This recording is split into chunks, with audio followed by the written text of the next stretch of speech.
Bien, buenas tardes. Vamos a la clase de hoy, la grabación de hoy está relacionada con los nuevos conceptos que considero se deben tener en cuenta para todo lo que es la programación matemática del futuro, cómo nos está afectando y cómo afecta todo las tecnologías actuales, y también lo que vamos a ver nos sirve como base de las tecnologías de la gran escala, que son el centro de todo lo que podemos desarrollar en todo este tema. Entonces, pues lo primero es que los cambios, que la programación matemática no escapa a cambios especiales en la forma de ver las cosas. Y por eso me ha parecido conveniente pues arrancar con esta clase de Bernard Shaw, en el cual que dice que la imaginación es el principio de la creación. Eso también lo dice que la mejor forma de investigación es la creación. Y vamos a entrar en todo este proceso, y lo primero que hay que pedir a la gente es una open mind, es tener la mente abierta a cosas que no pensaba que se podían hacer y que van a ir y que han venido invadiendo nuestro mundo con cambios que realmente son fundamentales.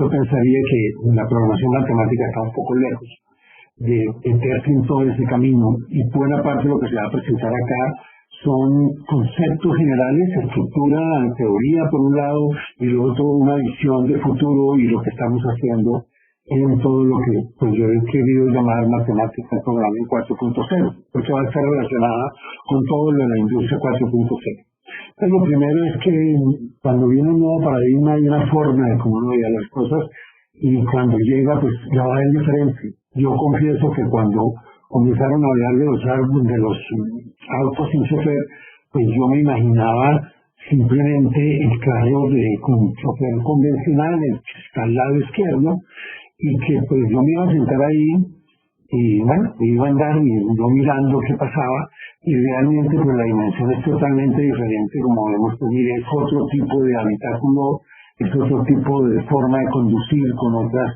características, y va a cambiar realmente lo que era las primeras versiones de todo lo que era un carro a lo que va a terminar siendo un carro.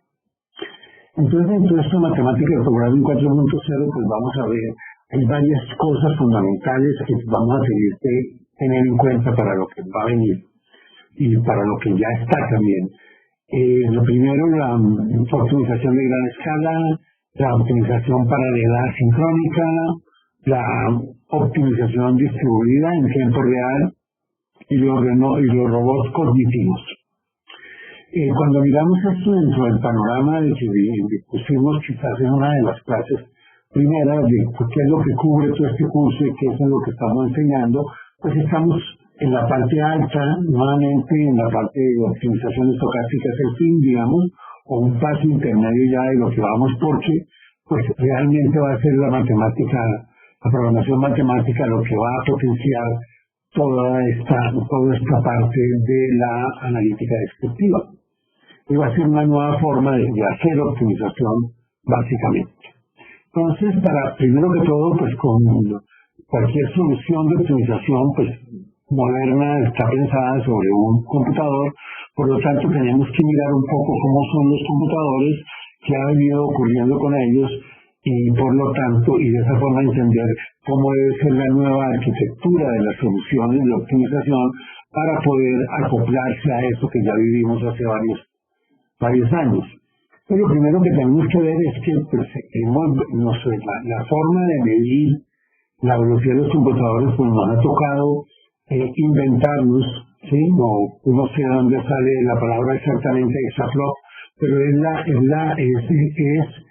el poder tener, ¿sí? Cómo medir lo que ha ido cambiando la optimización poco a poco.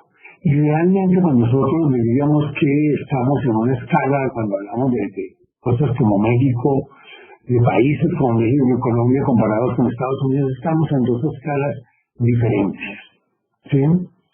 En toda la computación de alto rendimiento pues ha venido siendo liderada por mucho tiempo por Estados Unidos. Hoy en día ya no parece, pues ya hay duda de quién es el que tiene el mejor computador, ¿sí? Y fundamentalmente pues todo eso es lo que nos ha llevado a evolucionar. Y se puede decir que en esta entrada ya donde comienza a entrar China con mucha fuerza, y que en general todos los países orientales que están preocupados porque ya cada cual comienza a hacer computadores, ya no es algo totalmente privado, que ya se puede hacer, vamos a ver cosas que están ocurriendo, y entonces pues eso nos trae a que tenemos que ser estudiosos de cómo va cambiando todas las cosas. Entonces, como hay ya pues hay varios tipos estamos acostumbrados a hablar de CPUs o de cores, es lo primero. Entonces, una de las cosas que deberíamos ver y de racionalizar es qué es lo que ha pasado en el mundo. Pues primero que todo, si un computador pues tiene una velocidad en el reloj, en su CPU, y que determina básicamente la cantidad de operaciones que puede hacer. Y esa velocidad pues se trancó hace muchos años. Hace muchos años, yo tenía, en el año 2005, teníamos un servidor Hewlett Packard que tenía una velocidad de 3.6, 3.7 GHz. Y hoy en día siguen siendo las mismas velocidades. O sea, los CPU ya llegaron a un tope de la tecnología y hay que cambiar esa tecnología y vamos a ver cómo ha estado cambiando, ¿sí? Y lo que sí cambió radicalmente son la cantidad de cores que ahora nosotros vamos a tener en un computador. Entonces vamos a tener cores que tienen en la estructura de un computador, pues va a ser múltiples CPUs con múltiples cores o hilos de programación que yo puedo controlar desde cada CPU, y también vamos a tener múltiples GPUs, que esos vienen desde hace mucho tiempo, que son los procesadores gráficos, pero que antes y que también son equivalentes a procesadores matriciales, porque pues las gráficas son matrices básicamente, que yo tengo que mirar y ser capaz de moverlas a unas velocidades impresionantes para ver cómo vemos todos los juegos y todo lo que vemos en una película de ficción que ya está totalmente en computadores. Entonces, ha venido poco a poco, desde hace mucho tiempo, vino cambiando la velocidad, ¿sí? Y cómo llegamos hasta ahora, ¿sí? En el año 85, pues los computadores Cray eran los computadores más veloces. En el 93, pues aparece el computador IBM Blue, que fue el que le ganó a americano que fue a Galileo, que se me fue ahorita el nombre. Y hoy estamos hablando de computadores de otras marcas que tienen 93 petaflops. Yo no sé exactamente imaginarme los cuántos son, pero que ya son pues aparatos totalmente orientados al cómputo, a la velocidad de cómputo y por unos consumos energéticos violentos. Hay que dice cuánto es el consumo básicamente de este computador, que es de origen chino, básicamente. Pero cuando vemos otra cosa que ha ido pues, cambiando, que es muy importante para todos los que estemos metidos en el tema de optimización, que es tener claro cuánto están costando eso hoy en día. Y entonces esta es una tabla de mayo del 2017, o sea que está atrasada 2 años, pero vemos que un computador Intel de 2 cores pues vale $35 al mes. Pero uno ya de 16 cores vale $150 al mes, 170. Esto debe haber bajado, 24 vale $249 al mes. ¿Sí? Esto con estos bancos de memoria RAM.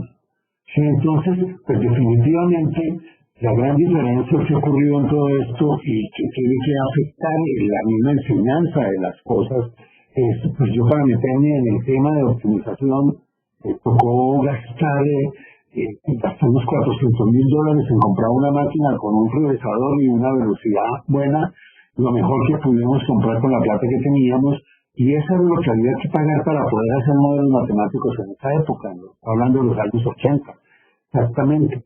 Y hoy en día, pues eso se paga con tarjeta de crédito. Y con una tarjeta de crédito de una persona recién graduada, pues puede alquilar un computador ya poderoso. Por lo tanto, el pensar que la optimización paralela es una barrera, pues ya desapareció.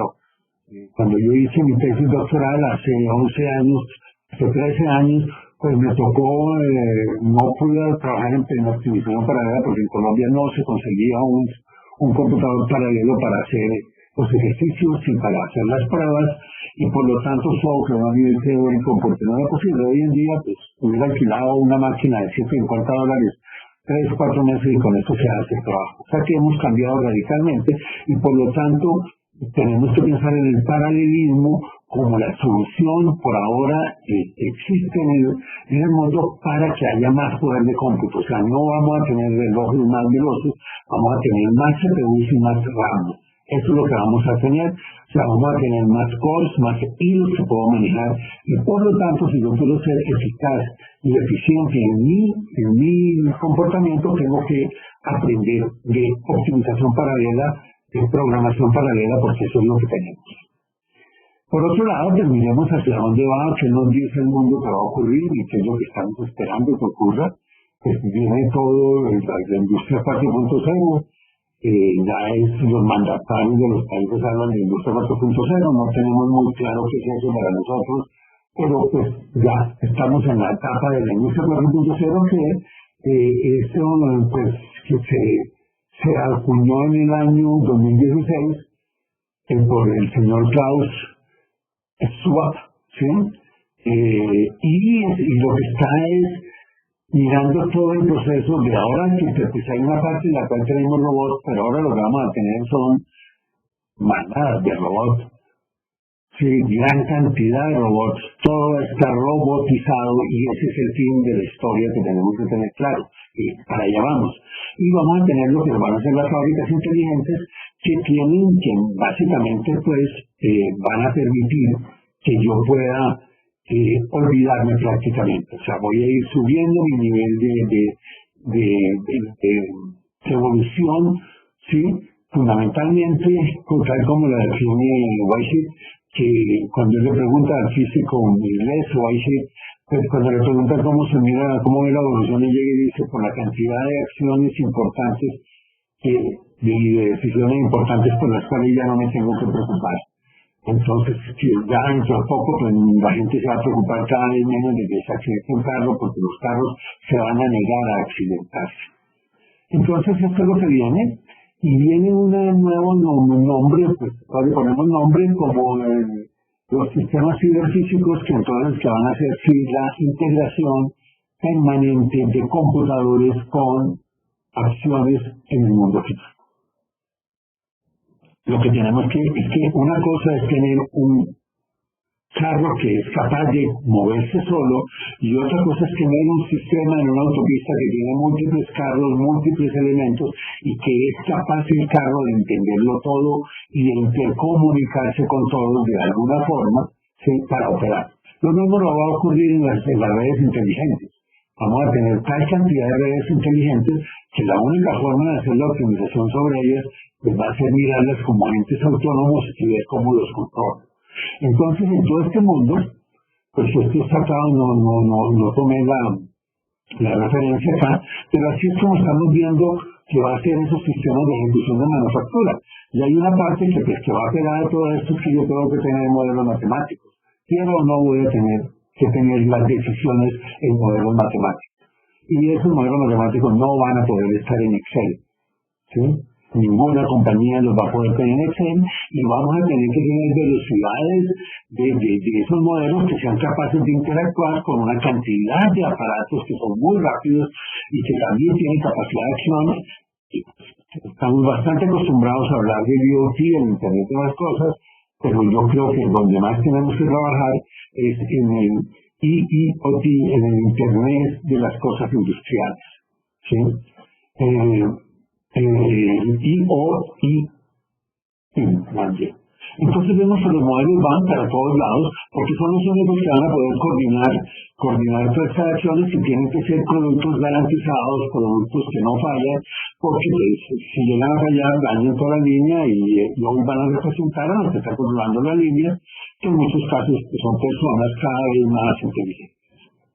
¿Cómo se vincula entonces la industria 4.0 con lo que sería la matemática, la programación matemática del futuro? Pues primero que todo hay una parte, es que la velocidad de solución de los problemas va a ser una multiplicación de tres elementos fundamentales. La tecnología del computador, un computador viejo, pues mire, es viejo, no va a poder hacer nada. La velocidad de los algoritmos básicos, que vamos a tener ahí, ya entramos en el campo propiamente de que son algoritmos, pues tenemos que ser conscientes de cuánta capacidad de cómputo realmente tienen sobre el ambiente paralelo. Yo conozco un caso en el cual pues una compañía, en más de un caso, invertían en computadores de más RAM, de más cores, y los procesos no se resolvían más rápido, y entonces no entendían, y fue muy simple, el software básico no entiende, fue hecho para hacer monoproceso y no multiproceso paralelo, y por lo tanto pues me da lo mismo tener 1000 que uno, porque solo puedo utilizar uno. Y sobre eso hay que construir lo que vamos a comenzar a aprender, que son las metodologías de gran escala, que son fundamentales en todo lo que yo pienso que es el futuro. Entonces este ambiente paralelo, que eso es lo que va a cambiar, muchas cosas, sí, mucha memoria que hacer, entonces nosotros tenemos que primero esa es la forma como tenemos que hacer los modelos. Eso está cambiando, como les decía, rápidamente. Si las velocidades de crecimiento pues son alarmantes y el precio del cómputo pues también baja alarmantemente.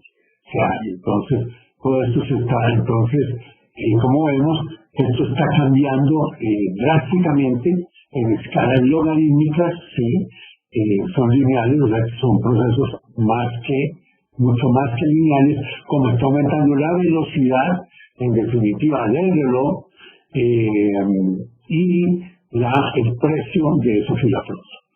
Y también lo que vemos por el otro lado, cuando hablamos de los solvers básicos, es que las compañías, todas las compañías, en este caso aparecen dos de las tres más importantes, y yo quisiera que nos hiciéramos la idea de que las tres más importantes son Godot, Simplex y Express.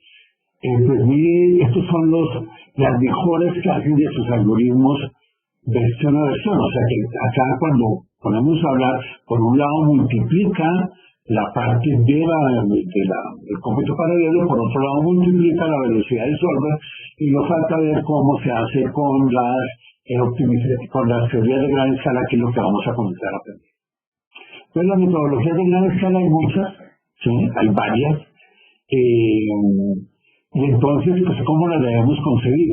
Pues primero que todo, pues tenemos un motor básico que son los solvers.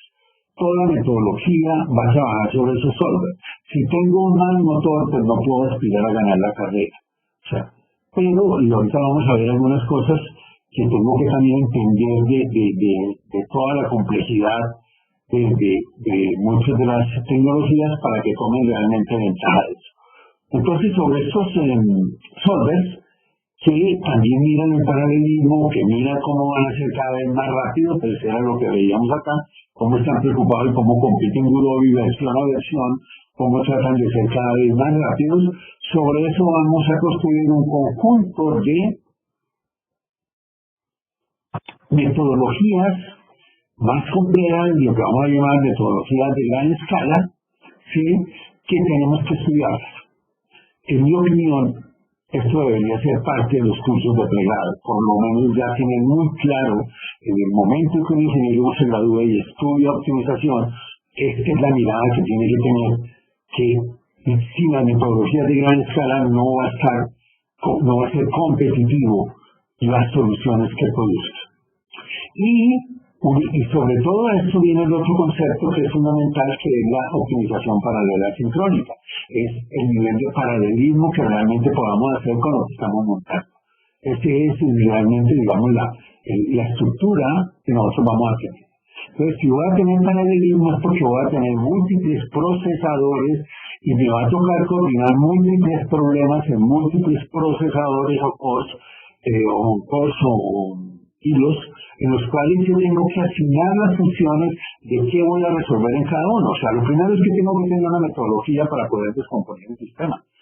Por ahí arranca nuestro estudio de todo esto, cómo voy a descomponer este sistema, y hoy vamos a ver los elementos básicos. Pero una vez que lo consiga descomponer, pues voy a tener que pensar cómo lo resuelvo, porque es que esto sí ya, eso no es problema de simplex, eso es problema de las metodologías de solución paralela y de las metodologías de gran escala que yo esté utilizando básicamente.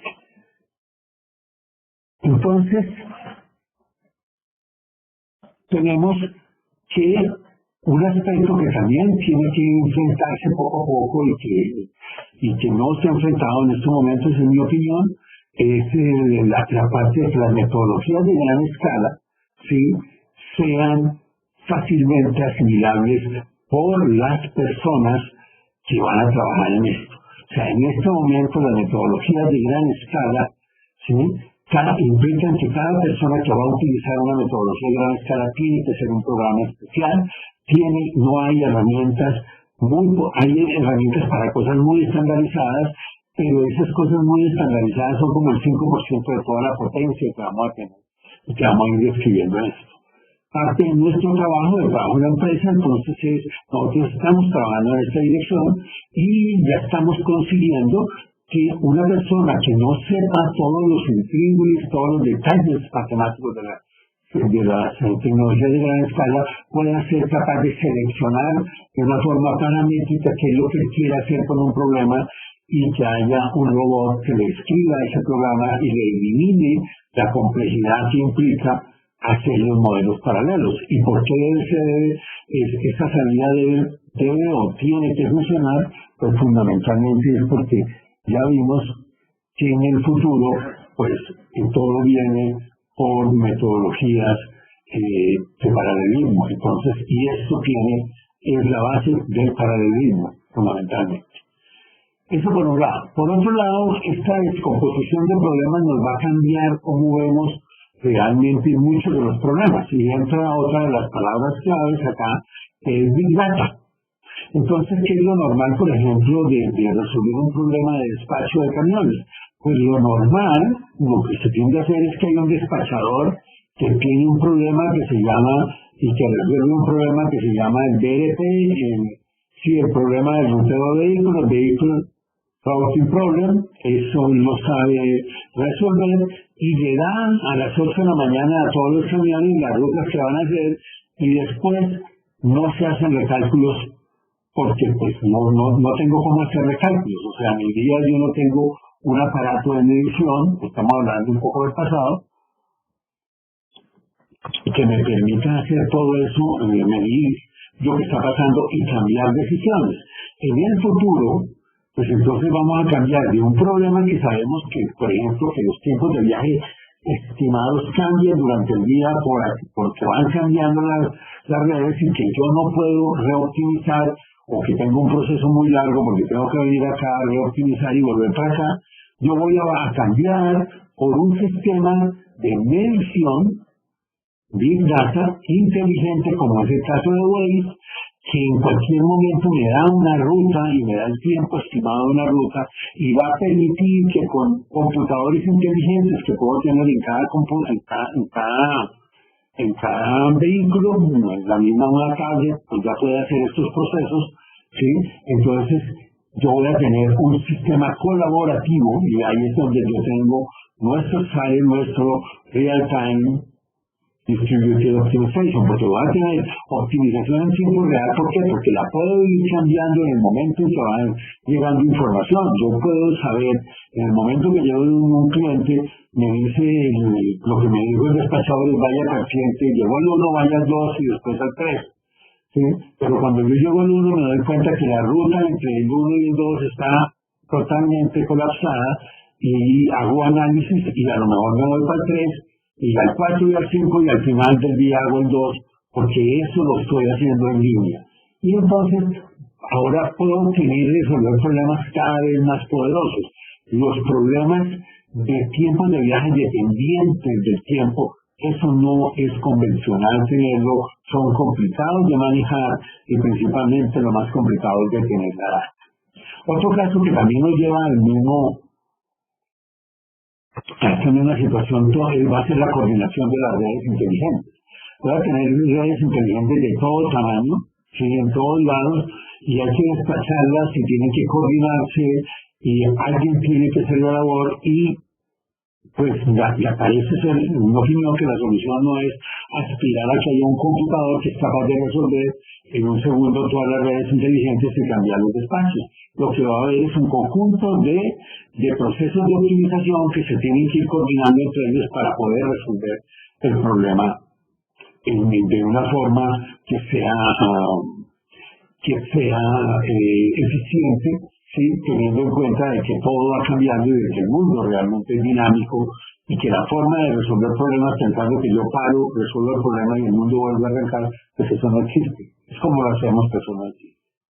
Dentro de todo esto, aparece una persona que vamos a trabajar mucho en la parte de entender las tecnologías de gran escala, que es J.F. Benders.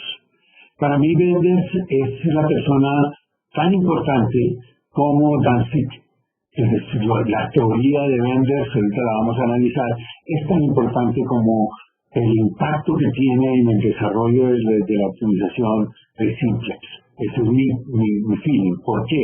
Porque es que sí que abre camino a todo el paralelismo real, mucho más poderoso y a partir del cual se ha desarrollado todo este trabajo. Todo lo que hoy en día podemos hacer. El trabajo de Benders es del año 1962, es cuando arranca Benders, cuando propone un algoritmo para particionar, para partir el problema. O sea, entonces ahorita vamos a tener que entrar a ordenar cómo es eso. Y entonces, el señor Benders, pues en el año 62, acá, pues lanzó su teoría y prácticamente vemos un crecimiento nulo hasta el año 90, no 80, no había nada, muy poca gente, no había computadores paralelos y de un momento a otro pues la historia cambia y esto ya está disparado.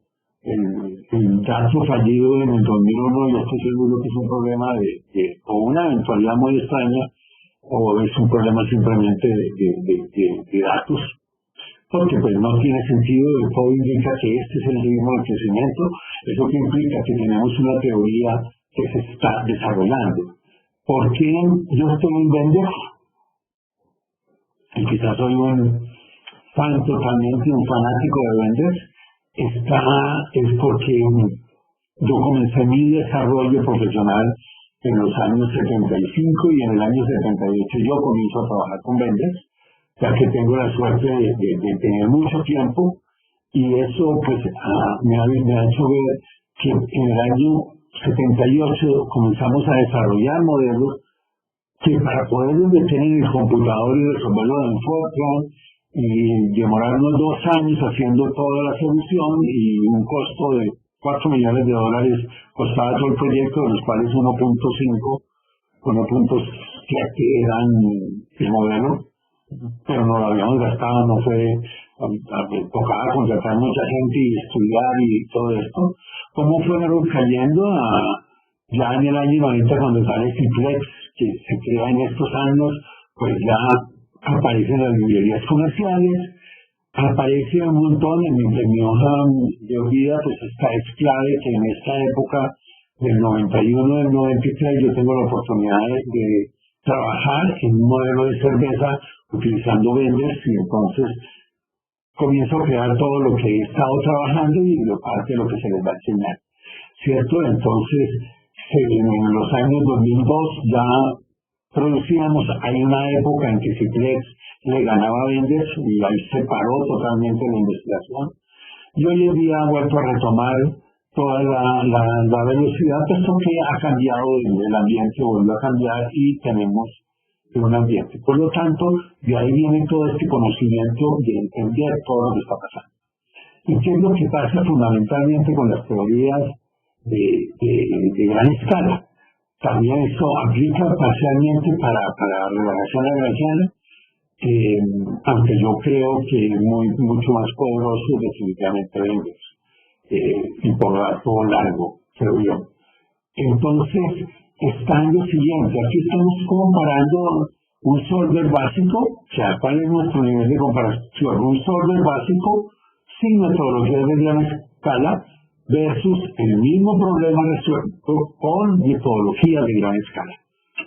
Y entonces lo que tenemos en azul son las veces en las cuales fue mejor la resolución con metodologías de gran escala, solo unos casos particulares para problemas muy pequeños fueron mejores las simplex, ¿sí?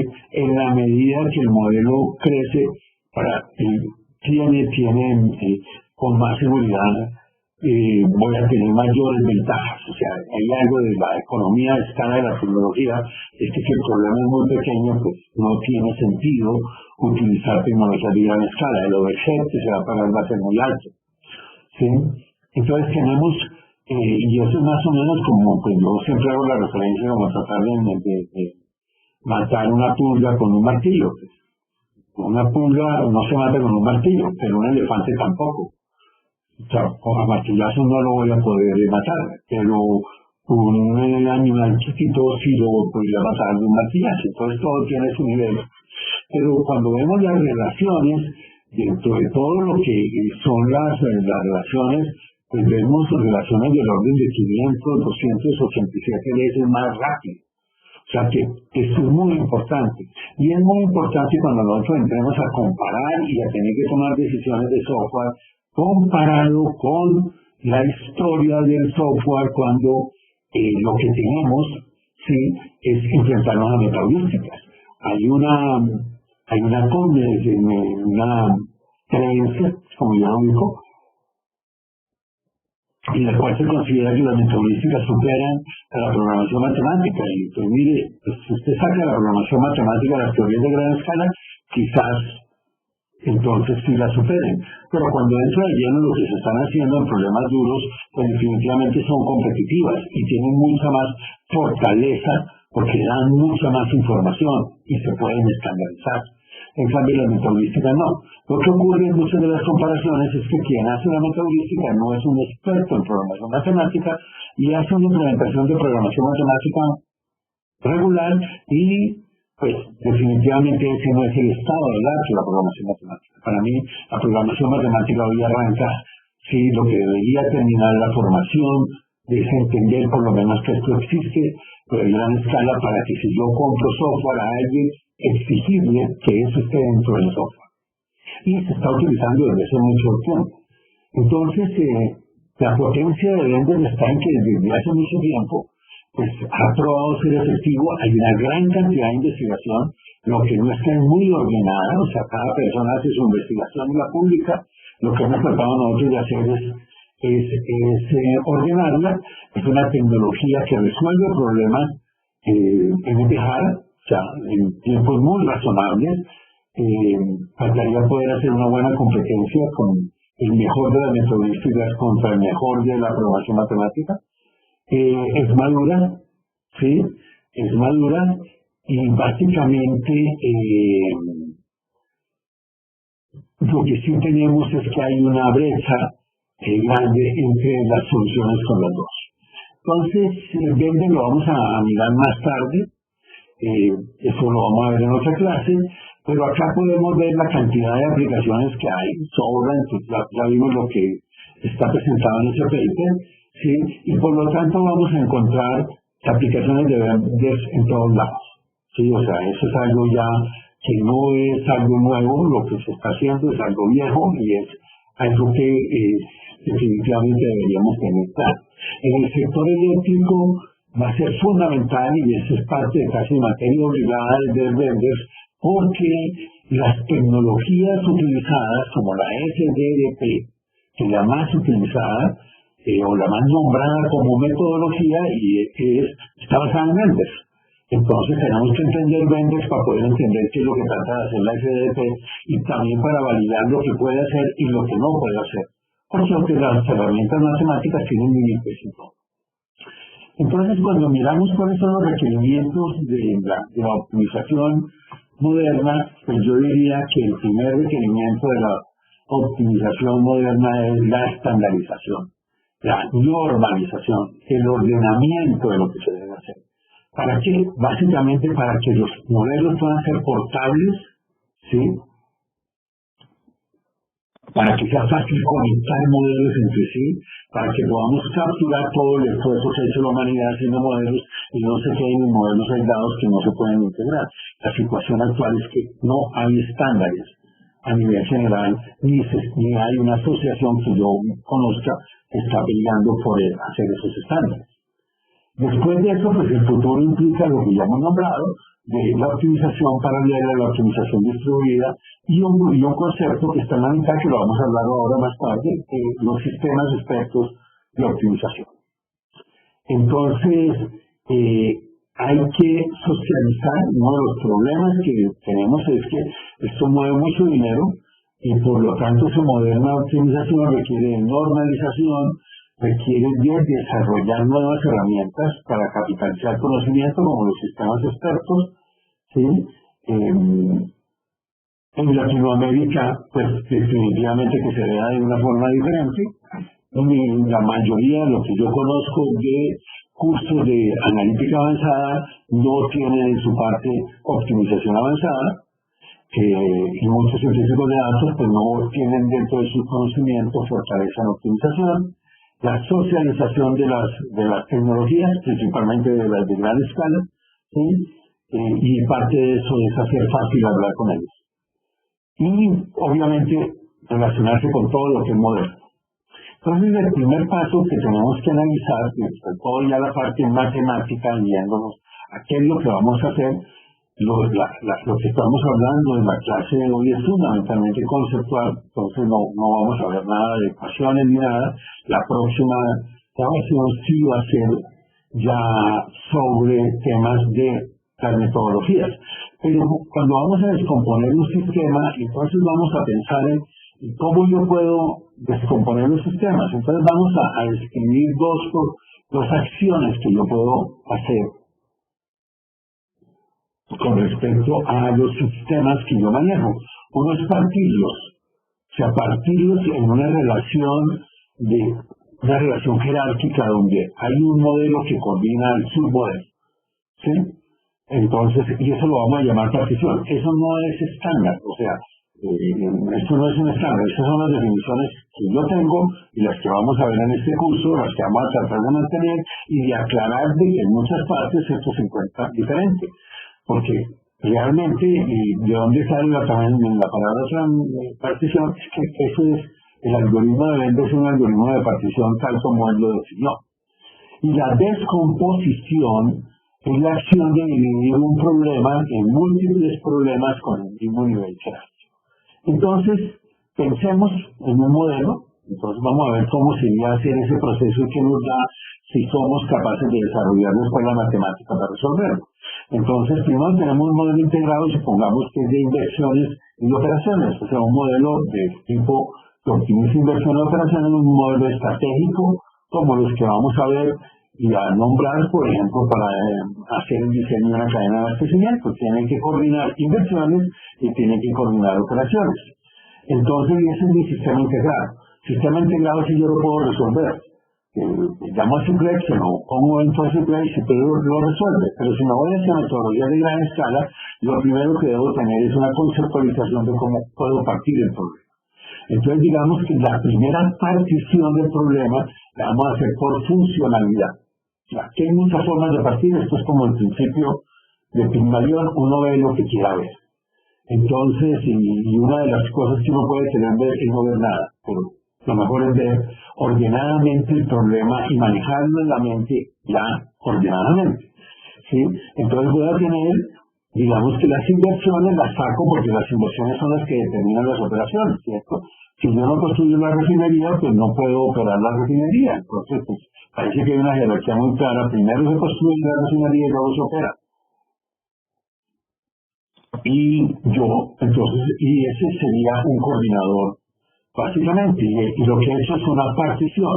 Posteriormente, ¿sí? Yo puedo decir, no, miren, yo lo que estoy planificando eran las inversiones del sector de energía, o las inversiones del sector petróleo, pero digamos el sector de energía acá, entonces yo tengo un coordinador, estoy tomando la segunda parte, el modelo integrado de operaciones, y lo estoy dividiendo en dos niveles, ¿sí? Primero que todo vuelvo a aplicar una partición, después digo que tengo un coordinador que me coordina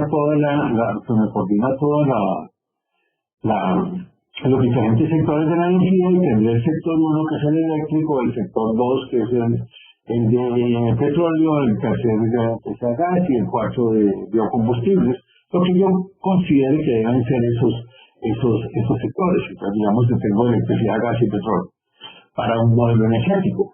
Ahora, posteriormente a esos sectores, yo puedo decir, bueno, pero yo esos sectores ahora los voy a dividir por zonas, porque si yo tengo 4 grandes zonas en el país, y entonces pues los puedo dividir por zonas. Esa podría ser una forma. Puede que las zonas sean las mismas para todos los sectores, o puede que sean diferentes, eso depende ya de casos peculiares. Normalmente pues los mapas temáticos que dan origen a las divisiones pues no son iguales para todos los sectores. Sí, el petróleo se produce donde no se produce la electricidad, pues, por ejemplo, y entonces nos dan diferentes tipos de sectores, y yo lo puedo hacer por zonas. Lo volví a partirlo, y ahora estoy descomponiendo. Fíjense que yo este modelo lo partí y lo descompuse. ¿Por qué? Porque después me quedó un modelo integrado de operaciones, ¿sí? Le he quitado una parte, y ese modelo integrado de operaciones yo lo divido en sectores que son jerárquicamente iguales, porque son sectores, en la electricidad, la gas y el petróleo pues son paralelos. O sea, se pueden que van a tener, y ahí es donde viene la parte de coordinación, es que por ejemplo el gas pasa gas para las plantas térmicas. Entonces pues en alguna parte, por esta coordinación, pues yo tengo que si no hay un gasoducto, pues no le puedo pasar electricidad y gas a mi sector de electricidad, porque si no hay gasoductos se pueden llevar el gas a donde hay. Entonces hay una parte de coordinación, que van a haber variables de coordinación y restricciones de coordinación. Luego vuelvo a hacer una partición y una descomposición. Ahora lo divido en zonas, ¿sí? Y entonces lo separo por la coordinación de las zonas, y luego me aparece cada zona, y luego yo puedo inventarme algo que ya comienza a ser más virtual, es descomponerlo, que lo quiero descomponer por periodos. Entonces ahí tengo desde el periodo 1 hasta el periodo T, tengo un coordinador de zonas, y en definitiva pues yo tengo acá problemas que entre todos me representan el problema original. ¿Sí? Esta misma división, yo podría pensar,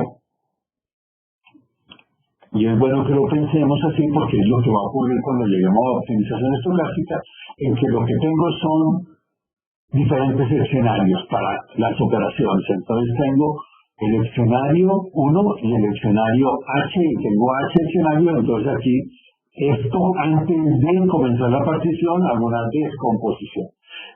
La combinación de particiones y descomposiciones que yo debería poder hacer, pues depende de lo conveniente, ¿cierto? De lo que yo quiero. Y entonces ahora yo tengo un modelo completo de optimización estocástica que yo he atomizado. Vamos a utilizar la palabra atomizado, porque lo he dividido en un montón de problemas pequeños, y en una buena cantidad de problemas que son similares, ¿sí? Que es lo que vamos a mirar posteriormente. Entonces, esto, ¿con qué yo lo puedo hacer? O sea, hasta ahora, pues eso, el grafiquito, pues está fácil de hacer. Ahora, ¿cómo lo puedo coordinar?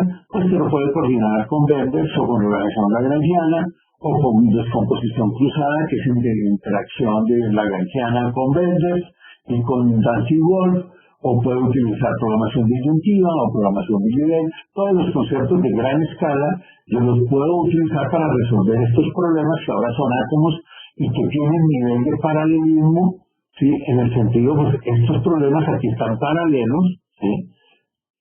Y me han conformado un problema mucho más que yo lo puedo atomizar. ¿Cuál va a ser la idea final? Pues llevar a cada procesador cómo voy a hacer para resolver ese problema en los diferentes problema en los diferentes procesadores que yo tengo. Entonces nos va a surgir algo que es importante, que es familias de problemas. Vamos a hablar de familias, de tipos de problemas. O sea, mi modelo completo está conformado por diferentes tipos de problemas. Aquí tengo la versión más atomizada de un problema y aquí tengo la versión menos atomizada. Entonces, simplemente lo partí en dos. Entonces, de esta forma, yo tengo ya la primera parte, que era yo partirlo, con qué lo voy a resolver, por teoría de Benders. Esa la vamos a estudiar, ¿sí? Para entender fundamentalmente la parte dinámica, que es la de estocástica, que es la que más nos interesa, teoría de relajación lagrangiana, teoría de descomposición cruzada y la de optimización paralela asíncrona. Entonces vamos a entrar en entender cómo es lo de la optimización paralela asincrónica. Y es básicamente, pues cuando yo tengo múltiples en una buena cantidad de procesadores, pues yo tengo que asignar a estos procesadores estos problemas que yo tengo. Yo tengo un conjunto de problemas que yo partí acá, ¿sí? Pertenecen a la misma familia. Eso de que sean familias de problemas, lo tenemos que ver cómo le tomamos ventaja a ese concepto, ¿sí? Para al final hacer la mejor tarea, ¿sí? De poner a trabajar todo en paralelo para que trabajen y den la velocidad que da un equipo trabajar, ¿cierto? Como lo vemos ahí en la foto. Entonces, nos va a tocar comenzar a pensar cuando miremos algo, porque es que esto se puede hacer con varias metodologías. Con cualquiera de las metodologías los conceptos son similares. Tanto en Benders como en relajación lagrangiana se parte el modelo en dos niveles, y después se puede dividir, se puede descomponer en múltiples niveles. Normalmente tanto yo puedo aplicar optimización estocástica, hacer modelos de programación estocástica con Benders o con relajación lagrangiana. Esa es la parte de metodologías que hemos hablado, que no hemos entrado a estudiar y que estamos comenzando a conocer. ¿Qué es lo que viene de todo esto? Es que básicamente el paralelismo pues me va a traer velocidad.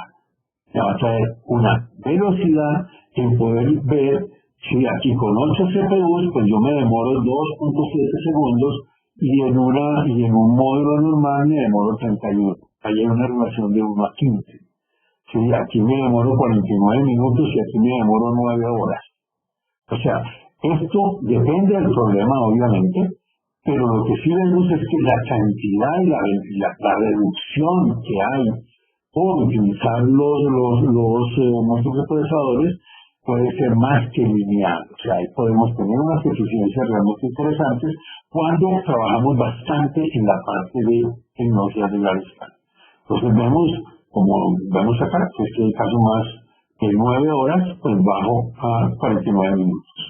O sea, estoy hablando de que si esto lo corro en 49 minutos, esto lo corro en 9 horas. Si esto se demora, 2 horas, esto se va a demorar más o menos 36, 18 horas. Todo un día corriendo, pues mire, eso depende. Antes hay gente, y todos, pues que somos viejos haciendo modelos, que yo he pasado una noche y 2 y 3 noches esperando que el computador termine y rogando que esté bien construido el modelo matemático y que la corrida no la perdamos, porque si no perdimos 1 o 2 días de espera.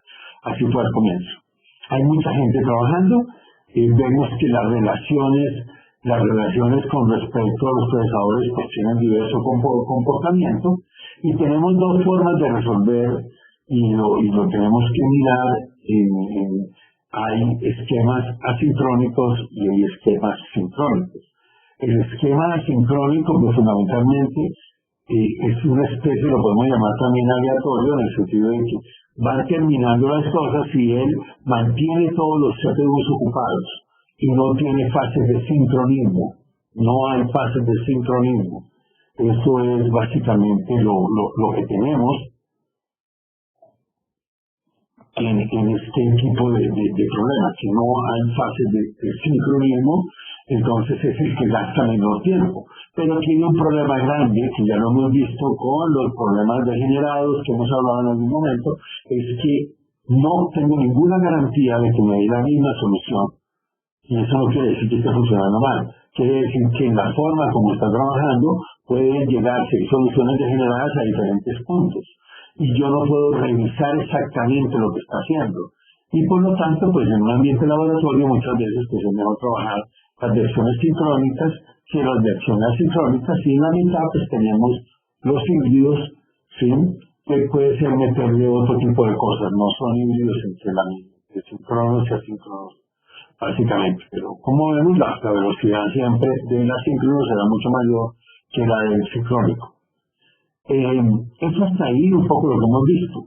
Hay otras cosas que debo tener en cuenta, que no las vamos a ver en este curso, en las cuales yo no soy experto, soy un observador y estamos estudiando para poder hacer lo que sea pertinente, que es un computador de hoy en día, pues una suma de CPUs, y aquí lo que hemos visto en todo esto es CPUs, ¿sí? Aquí estamos hablando de CPUs, pero hay otro elemento, que son las CPU, que son los procesadores gráficos, o procesadores vectoriales o matriciales, que son los que están orientados fundamentalmente los que se han hecho para poder manejar las pantallas a altísima velocidad.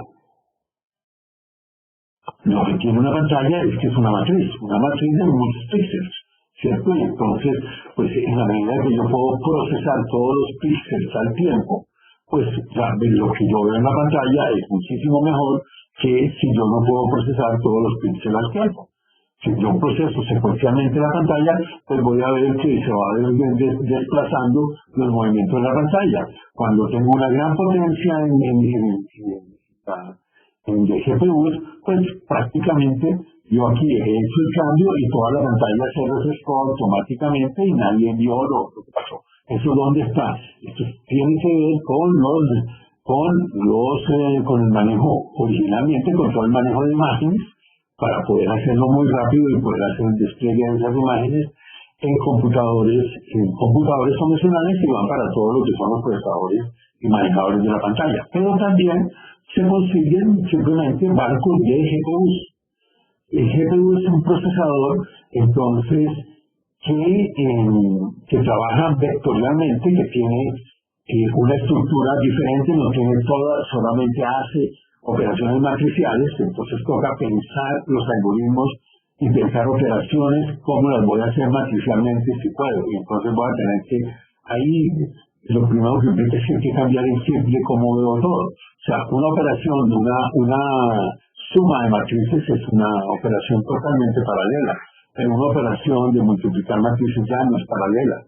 Entonces tengo que a lo mejor descomponerla y ver cómo puedo hacer en varias que eso sean válidas las operaciones que yo proceso.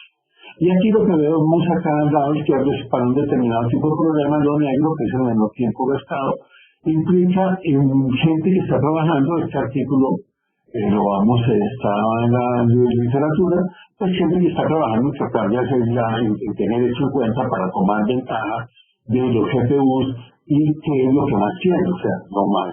El CPU sigue siendo un elemento mucho más barato que los CPUs. Y viene lo que son lo que da origen a la computación tensorial, los tensores. Yo voy a decir lo que yo entiendo porque no soy experto tampoco en esto. O sea, básicamente eso es un comienzo que lo comienza a hacer Google, pero ya han salido computadores tensoriales comerciales y de IBM, tiene uno que yo conozca. Y básicamente lo que ocurre en el procesador es que yo meto dentro de ese proceso meto cierta serie de procesamientos que quedan en el chip, y el chip es delicado. Por eso acá en la descripción se habla de que, pues usted para qué lo hizo. Acá en el último párrafo, pues decimos el CPU de Google, que se presentó en la IO, no sé, 2016, en una conferencia, esto lo saqué de Wikipedia, diseñado específicamente para ejecutar redes neuronales entrenadas, el entrenamiento de redes neuronales. Entonces, mire que para eso sirve, no sirve para otra cosa. Entonces, pues también, ahora, esto ha bajado y yo ya puedo llegar a pensar en ese tipo de cosas que está comenzando a ver cómo se hacen o cómo yo puedo cargar mi algoritmo en el CPU en el tensor procesor Unix, como se llama, y lo que vemos es que pues, ya hay gente también trabajando en los problemas de optimización con estas tecnologías, que es lo que viene. O sea, digamos que la tecnología GPU es bastante vieja, pero esto sí es lo que está ocurriendo. Y acá lo que se ve claramente es que en la medida en que yo tengo un problema complicado, ¿sí? Aquí tenemos un problema complicado, pues este señor es más rápido que este, y en la medida que yo tengo, como la matriz, por ejemplo,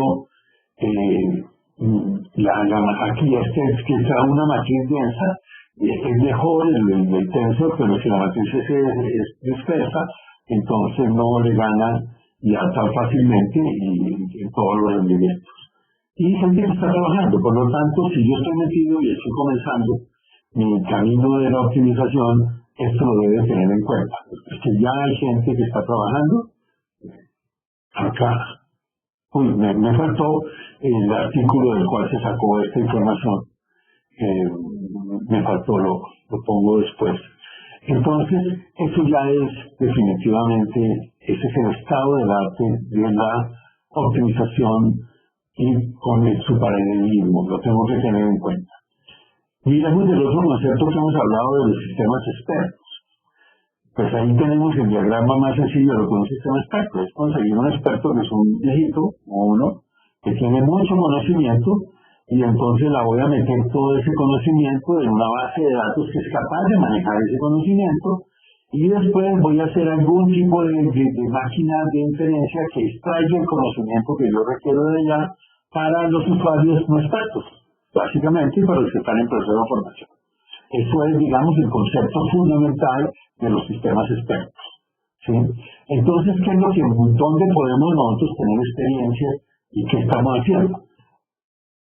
Hay dos tipos de experiencia, una que no la voy a poner acá, pero pues la vamos a ver en otro momento, ya la vimos, pero la vamos a ver en una de las charlas que es de Optex, que es simplemente utilizar todas las ecuaciones, y todo lo que yo voy haciendo es reutilizable, porque lo estoy metiendo en esa base de conocimiento, ¿sí? Entonces yo meto todas las ecuaciones y ahora yo puedo haber escrito ecuaciones o grupos de ecuaciones o modelos muy complejos que después viene otra persona y los utiliza sin necesidad de saber qué fue lo que yo hice. Simplemente, si me garantizan que esas 7 ecuaciones son las que representan ese sistema, pues yo lo puedo extraer y meterlo en otra cosa.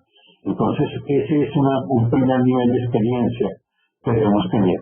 La otra parte del nivel de experiencia es el pensar que los procesos de optimización pues son repetitivos, primero que todo, que yo voy a hacer hoy una corrida, pero mañana voy a hacer otra corrida y tras pasado mañana otra corrida o dentro de una hora otra corrida. O sea que yo tengo un proceso y que no tiene sentido es quitar también de la mente la idea de que los procesos de optimización arrancan de cero. Pues si se arrancan de cero y se gastan 10 horas, ¿sí? A lo mejor se gastan 9 horas y media consiguiendo una solución factible. Pero si yo ya conozco la solución factible para mañana, ¿por qué le voy a decir que se vuelva a gastar las 10 horas? Cuando yo le puedo quitar 9 horas y media de la búsqueda de la solución factible y arrancar de ella.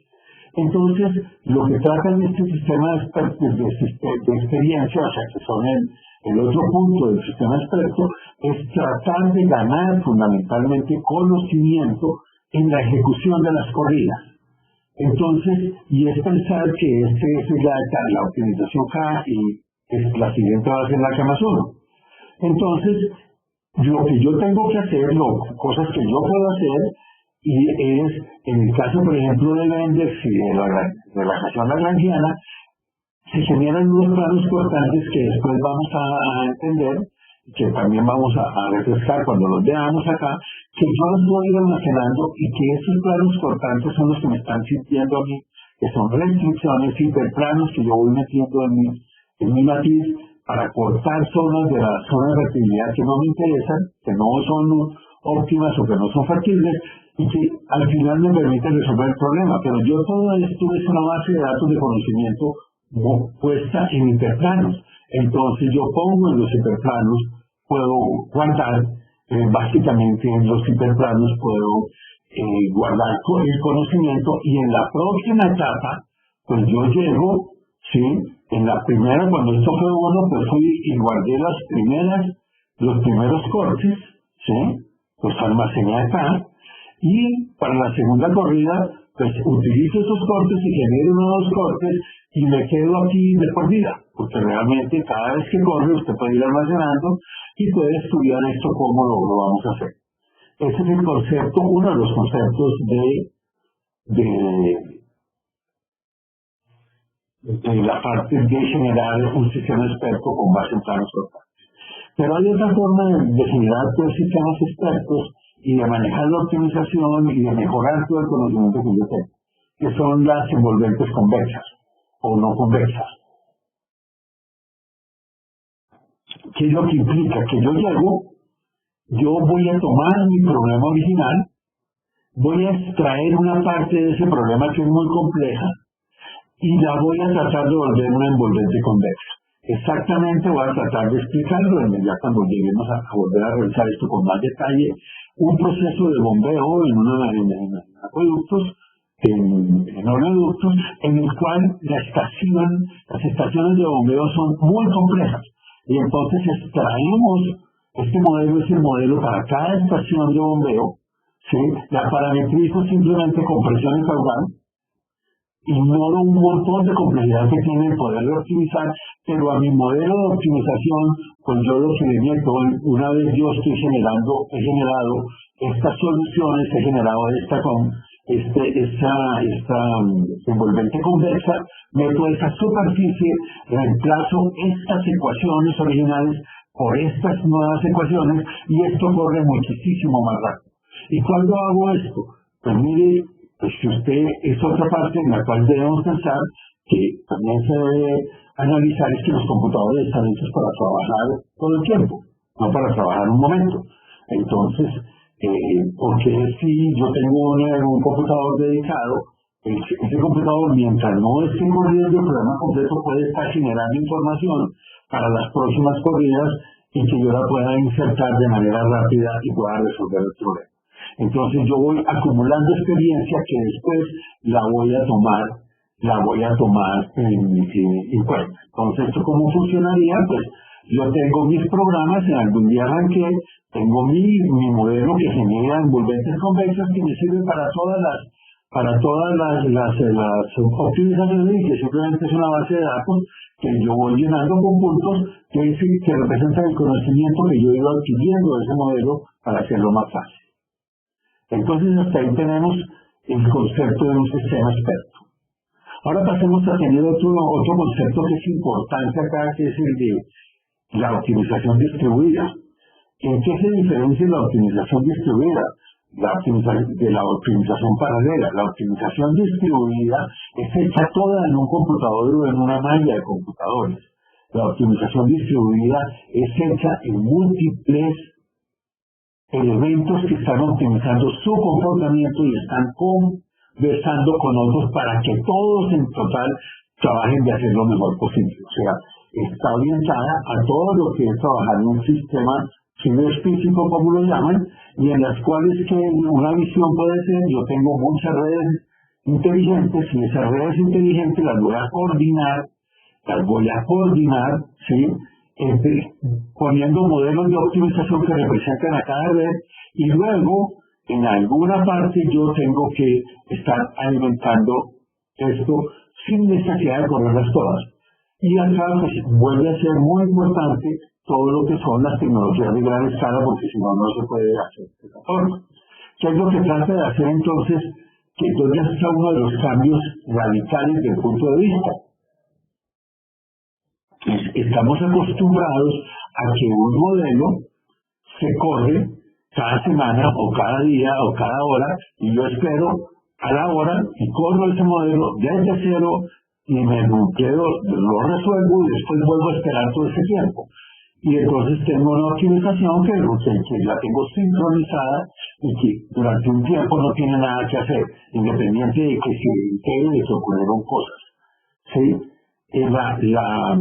La optimización, sí, en tiempo real, distribuida, que es como la que mostramos básicamente en el caso de Waze, ¿sí?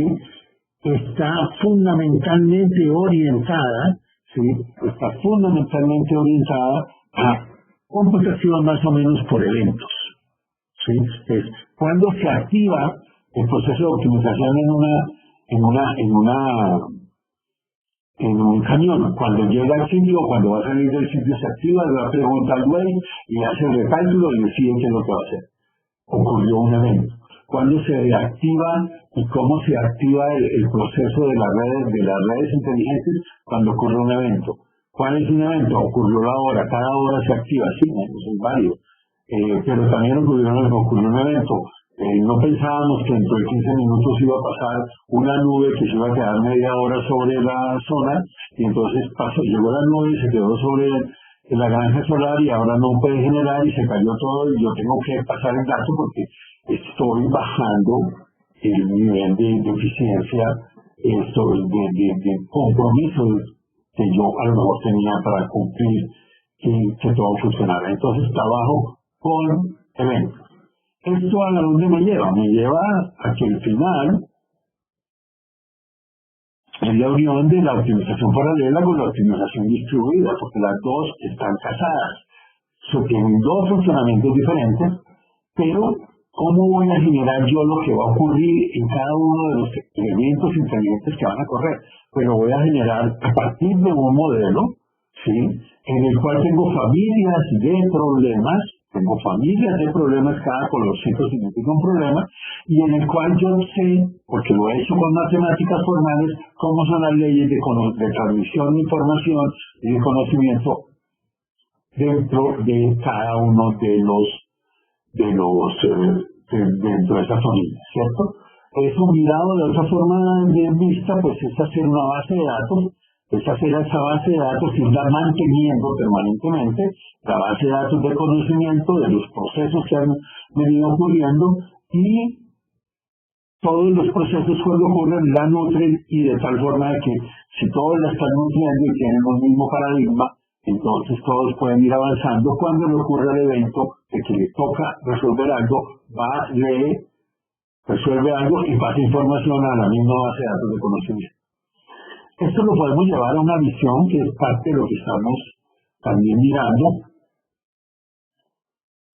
para tomar ventaja de todo esto, que es asimilar el proceso de optimización como una red neuronal. Miremos un poco cómo son las redes neuronales. Las redes neuronales, pues son primero, están conectadas entre sí y tienen unas formas de respuesta muy básicas, las vamos a ver posteriormente, tiene una forma de respuesta relativamente muy básica. Voy a irme hasta una red neuronal, hasta esta, pues básicamente a la red neuronal le entran unos inputs, que son X1 y X2, ¿sí?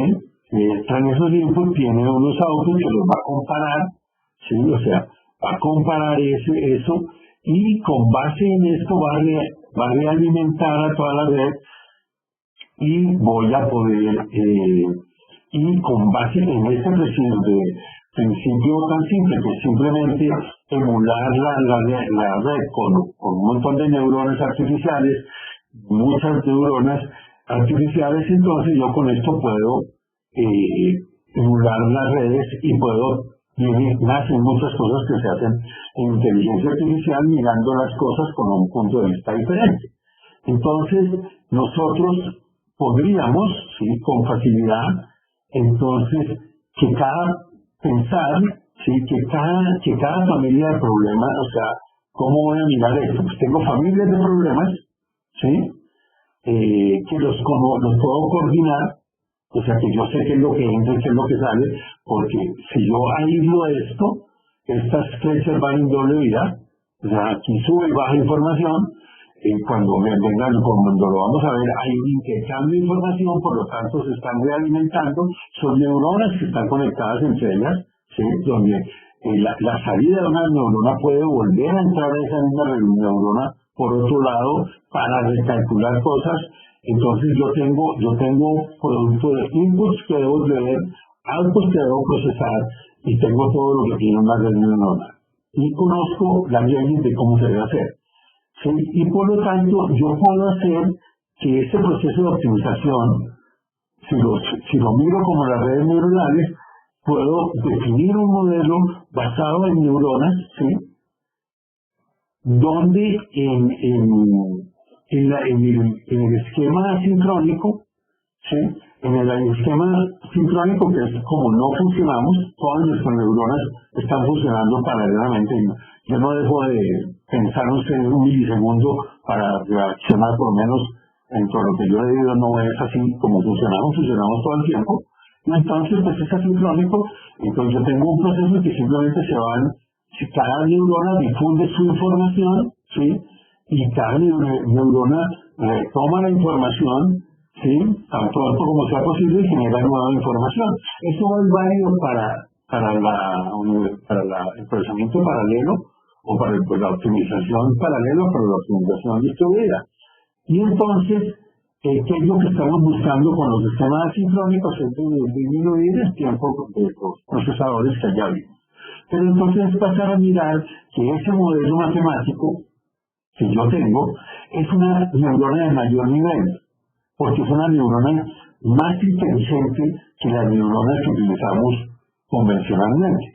Entonces, esa neurona de mayor nivel, ¿sí? Es la que yo voy a tener si tengo una cadena de abastecimiento. Pues esa cadena de abastecimiento se podría representar cuando miremos las tecnologías de partición y descomposición como un conjunto de neuronas que están encadenadas entre ellas y que representan muchas de las cosas pues que tienen las cadenas de abastecimiento. Entonces vemos que todo esto tiende a unirse en la visión.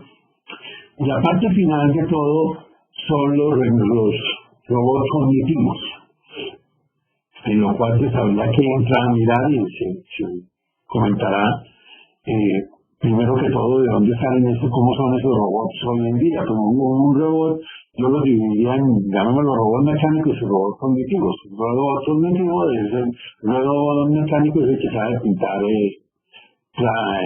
puertas de los carros, siempre hace lo mismo y está coordinado mecánicamente.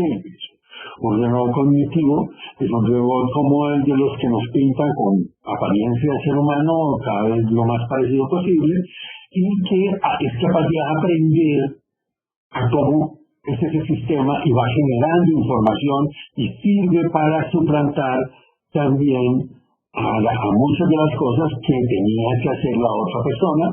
Entonces ya vamos a encontrar, como ya lo tienen, hay celulares que miden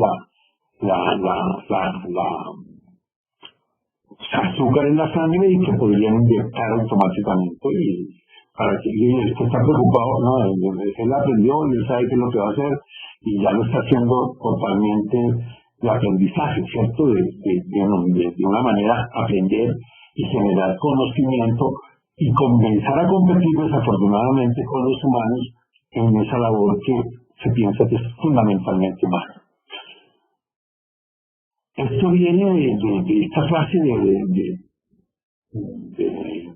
Einstein, que va por la misma frase de Bernard Shaw, es que todo esto sale de imaginación y se va convirtiendo en realidad. Entonces, esto es el resumen de esta parte del robot cognitivo para las personas que quieran conocer más. Por eso se ofrece una licencia de Optex, porque Optex es un robot cognitivo que hace todo, que está en proceso, que hace mucho de todo lo que se ha escrito y que va a hacer en el futuro lo que se ha escrito, de acuerdo a ir ganando todas las cosas, pero con un criterio, es que si eso lo va a hacer alguien desde cero, se va a tomar muchísimo tiempo. Entonces, el que se va a tomar tiempo para hacerlo es el robot cognitivo, es el que se va a encargar de ir haciendo todo eso y de facilitar el proceso. Entonces, ¿cómo nos afecta eso? Un poco. Yo voy a tomar acá como referencia lo de el libro de Competing Analytics de Thomas Davenport, que es el slide que él muestra de su libro y de que está contenido en su libro. El libro está en alguna de las de las referencias y de las diferentes papers que se entregan, más que todo creo que en la primera clase. Y es que clasifica tres tipos de profesionales, tres tipos de analíticos. Los profesionales, los amateurs que hacen Excel, no los clasifica como profesionales. O sea, desafortunadamente descalifica de una vez, pues lo está llamando amateurs a los que están montando el Excel. O sea, yo no soy un profesional del ciclismo. Yo monto una cicla que pues, así tuviera la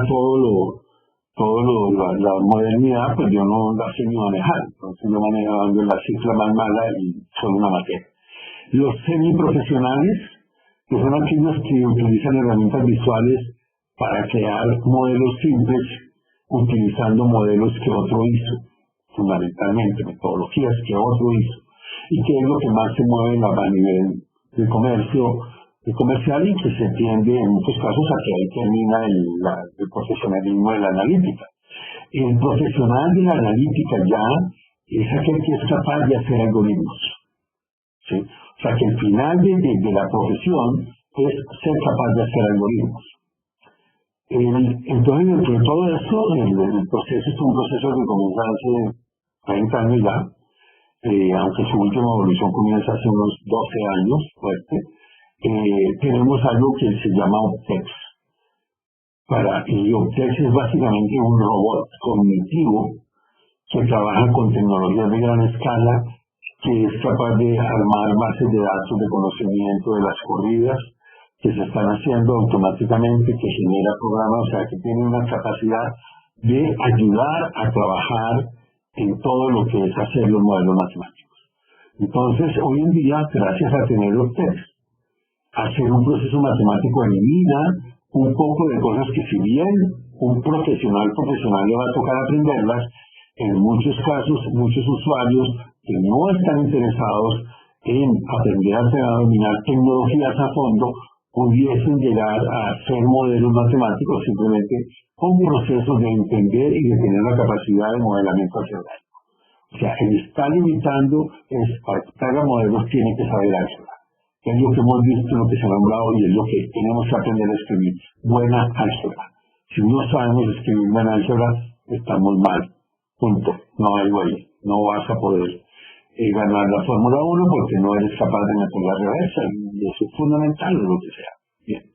Entonces, este proceso se ha resumido, ¿sí? Gracias al robot en un proceso que es relativamente sencillo, pero que tiene algo que es fundamentalmente que está estructurado. Por eso hablamos en una de las clases de modelamiento matemático estructurado, donde se formó esto, ¿cierto? Donde se presentó este ciclo, en el cual yo puedo arrancar en Word, puedo convertir en Excel mi modelo matemático, lo puedo cargar a Optex y en Optex ahora yo le digo, utilice una tecnología generando código y genéreme un código básicamente para el problema que quiero resolver. En el camino a desarrollar qué es lo que pasa, qué es lo que vemos como una necesidad para competir a futuro y para mantener la ventaja, porque poco a poco se irá perdiendo la ventaja. Más si no, realmente ha sido muy difícil tratar de vender la idea de Optex, pero Optex, para quienes consulten el catálogo de soluciones que tiene W, tiene más del orden de 100 modelos que se han hecho en Optex, que los controla una sola persona. Prácticamente no necesita de nadie más porque el que verdaderamente los controla es Optex. Y hay un problema, es que si baja la demanda de científicos haciendo labores que pueden hacer otros. O sea, la labor de tipear un programa es algo que hay que bajar de nivel. Eso ya es algo que pueda superar. El problema que yo he visto muchas personas haciendo modelos es que escribo las ecuaciones y las escribo mal. Y ahora otra vez a volver a escribir y en eso se pasó los 6 meses de la tesis. Y la investigación no. La investigación no pude porque todavía ando con el modelo tratando de que corra. Eso ya es relativamente prueba superada. El siguiente paso pues va a ser darle habilidades a ustedes de que hable con la gente, de que la tecnología, ojalá que yo le pueda decir a Optex, mira, vamos a, necesitas en un modelo, comienza a carga media, y cada vez darle más inteligencia, porque yo le podría dar grupos de modelos, todo agruparlos como está pensado, y yo le puedo armar un modelo prácticamente hablando. Habrá cosas que siempre tendremos que escribir como el álgebra, y a lo mejor pues aprendérselo a dictar para que él lo entienda. Pues hoy en día hay para todo eso de reconocimiento de imágenes, de voces y de raciocinios, pues hay suficiente conocimiento como para que quepa buena parte de ellos en los celulares. Entonces el futuro que nosotros prevemos es este. Pero eso a qué llega en la realidad y en lo que va a terminar pasando y en lo que creemos que ya está ocurriendo porque nosotros lo vivimos. Pues es una fábrica de robots que hacen robots, que hacen robots, que hacen robots. Eso ya lo estamos haciendo en este momento. Nosotros, Optex es un robot que hace robots tipo Optex, que pueden seguir haciendo robots tipo Optex. O sea, que multiplica su capacidad de robotización a todo lo que venga detrás y que esté mirado de la misma forma. ¿Sí? Esto de una forma u otra, pues esto va con la industria 4.0, porque eso es lo que se quiere, ¿cierto? Todas las fábricas se van a robotizar, esas son las de, por lo menos los países industrializados. Ellos, sí, no sé si mi nieto lo vean acá en un país latinoamericano, pero si mi nieto vive en Estados Unidos, estoy seguro que lo va a ver masivamente en los países industrializados. Y eso ya lo hemos hecho, esto lo vamos a mirar en una parte del curso. Es que tenemos otro robot que se llama SAM, que es un robot orientado a hacer análisis predictivo analítico, ¿sí? O sea, hacer la segunda capa. Y este robot que tiene una buena cantidad de tecnologías dentro de él, es un robot que puede seguir produciendo más, trabajando como trabaja el mismo robot Optex que fue el que lo construyó. O sea, es algo que hemos conseguido. Entonces esto cambia radicalmente